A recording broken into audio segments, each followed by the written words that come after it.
Assalamualaikum warahmatullahi wabarakatuh. Jamaah YouTube ya. Cicak seringkali kita jumpai dalam kehidupan sehari-hari. Hewan ini bisa kita temui di rumah atau pepohonan. Dalam Islam, cicak biasanya diperangi karena hewan ini termasuk hewan pengganggu. Dan tahukah kamu bahwa ternyata cicak boleh dibunuh? Lalu ada fakta-fakta apa lagi tentang cicak dalam Islam? Temukan jawabannya dengan menyimak video ini dan tonton terus hingga akhir. Cicak meniup api yang membakar Nabi Ibrahim. Kisahnya dimulai ketika Nabi Ibrahim dibakar hidup-hidup oleh Raja Namrud.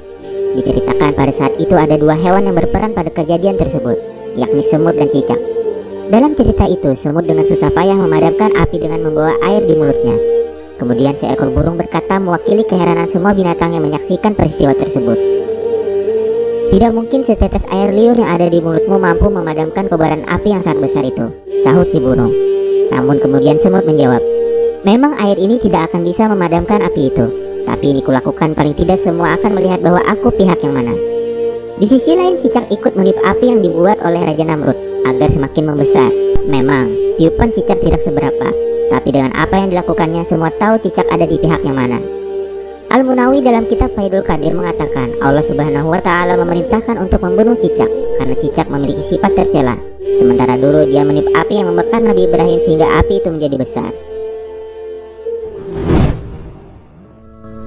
Sunnah membunuh cicak.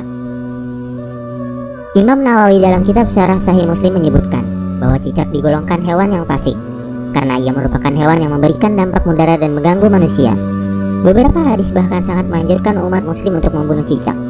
Dikisahkan oleh Sa'ad bin Abi Waqqas radhiyallahu anhu bahwa Nabi Shallallahu alaihi wasallam memerintahkan umatnya untuk membunuh cicak, dan beliau menyebut cicak sebagai hewan fasik atau pengganggu. Hadis riwayat Muslim.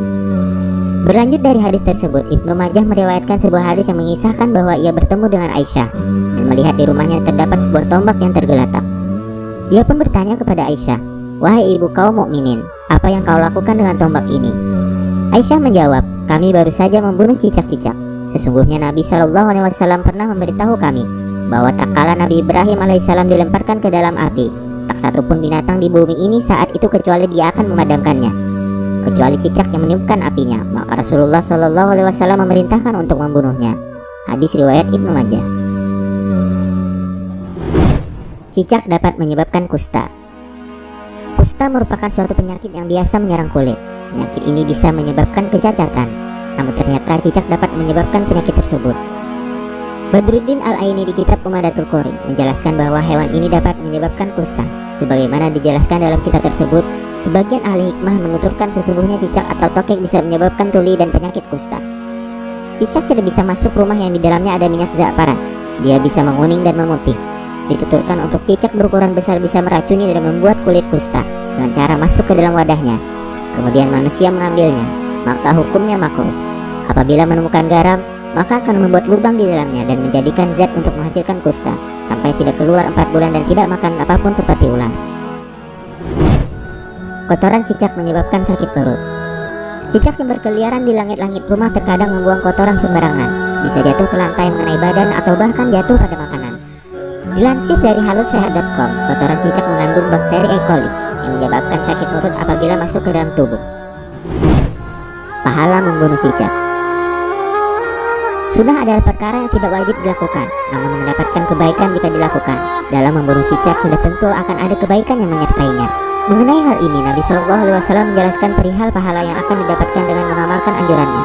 Rasulullah Shallallahu alaihi wasallam bersabda, "Barang siapa yang membunuh seekor cicak dengan 1 pukulan, dicatat baginya 100 kebaikan. Dalam 2 pukulan, pahalanya kurang dari itu. Dalam 3 pukulan, pahalanya kurang dari itu." Hadis riwayat Muslim. Tak hanya itu, sebuah hadis lain juga mengisahkan tentang Aisyah yang mengatakan, "Aku mendengar bahwa Rasulullah Shallallahu alaihi wasallam bersabda, barang siapa yang membunuh cicak, maka Allah akan menghapus 7 kesalahan atasnya." Hadis riwayat Tabrani. Mengapa diberikan kebaikan bagi membunuh cicak dengan pukulan-pukulan tertentu?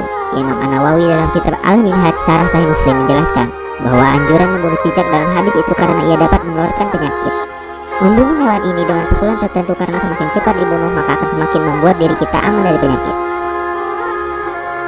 Jamaah YouTube ya, hewan ini dianjurkan dibunuh karena dapat membahayakan kita, bukan karena alasan yang lain, apalagi karena dendam atas Nabi Ibrahim. Seperti yang dijelaskan dalam hadis Rasulullah SAW bersabda, Tidak boleh ada bahaya dan tidak boleh membahayakan. Hadis riwayat Ibnu Majah dan disahihkan Al-Albani dalam Irwa Al-Ghalil. Jadi apabila memang cicak yang ada di sekitar kita itu membahayakan manusia atau meracuni makanan, maka dibolehkan bagi kita untuk membunuh cicak tersebut. Wallahu a'lam.